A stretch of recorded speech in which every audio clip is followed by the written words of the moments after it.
Hi guys, welcome back to Rajesh Souji vlogs. ఈరోజు చింతపండు పులిహోర చేసుకుందామా? ఇంకెందుకు ఆలస్యం, ప్రాసెస్ చూసేయండి.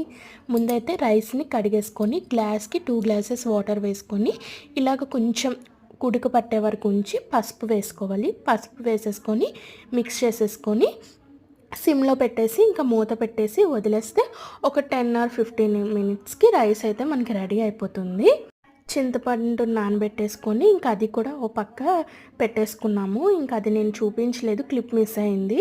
ఇంకైతే కొన్ని శనగ పలుకులు తీసుకొని ఓన్లీ శనగ పలుకుల్ని ఫ్రై చేసుకోవాలి. అవి ఫ్రై అయిపోయిన తర్వాత కొంచెం ఆయిల్ వేసుకొని ఒక 10 ఎండుమిర్చి వేసుకొని ఫ్రై చేసుకోవాలి. ఈ రెండు కలిపి మిక్సీ పట్టుకుంటాము.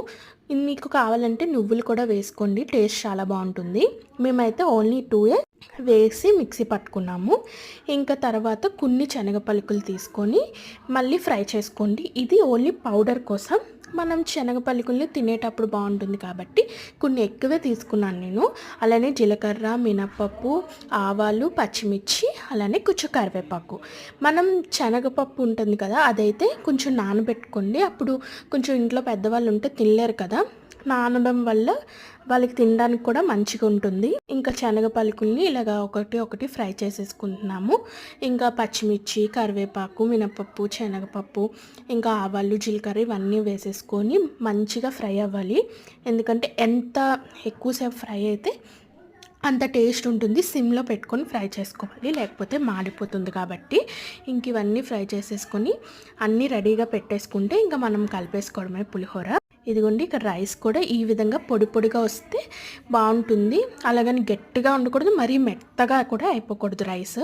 ఇదిగోండి, ఈ పోపు అంతా వేసేసుకొని కొంచెం శనగ పలుకులు వేసేసుకొని, మేమైతే శనగ పలుకులు ఎక్కువే వేసుకున్నాం ఎందుకంటే అందరికీ ఇష్టం కాబట్టి.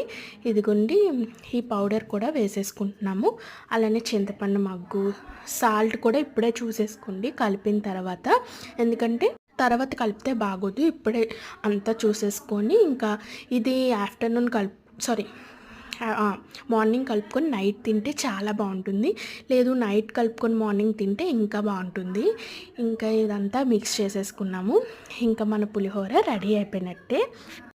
ఈ మినీ వ్లాగ్ మీకు నచ్చినట్టయితే ఒక్క చిన్న లైక్ ఇచ్చి వెళ్ళండి. మీరు ఇచ్చే లైక్ వల్ల ఈ వీడియో కొంతమందికి రీచ్ అవుతుంది. అండ్ ఈ పులిహోరకి కాంబినేషన్ వచ్చేసి మాకైతే చాలా ఇష్టం ఏంటంటే వంకాయ బఠానీ లేకపోతే పొటాటో ఫ్రై, ఇలా కాంబినేషన్గా తింటాము. ఇంకా ఆ రోజు ఆనియన్ తినాం కాబట్టి ఇంకా ఆనియన్ తినలే, ఆనియన్తో కూడా తింటే చాలా బాగుంటుంది. ఇది ఈరోజు మినీ వ్లాగ్. మీకు నచ్చితే please like, share and subscribe my channel. మరో మినీ వ్లాగ్తో మీ ముందుకు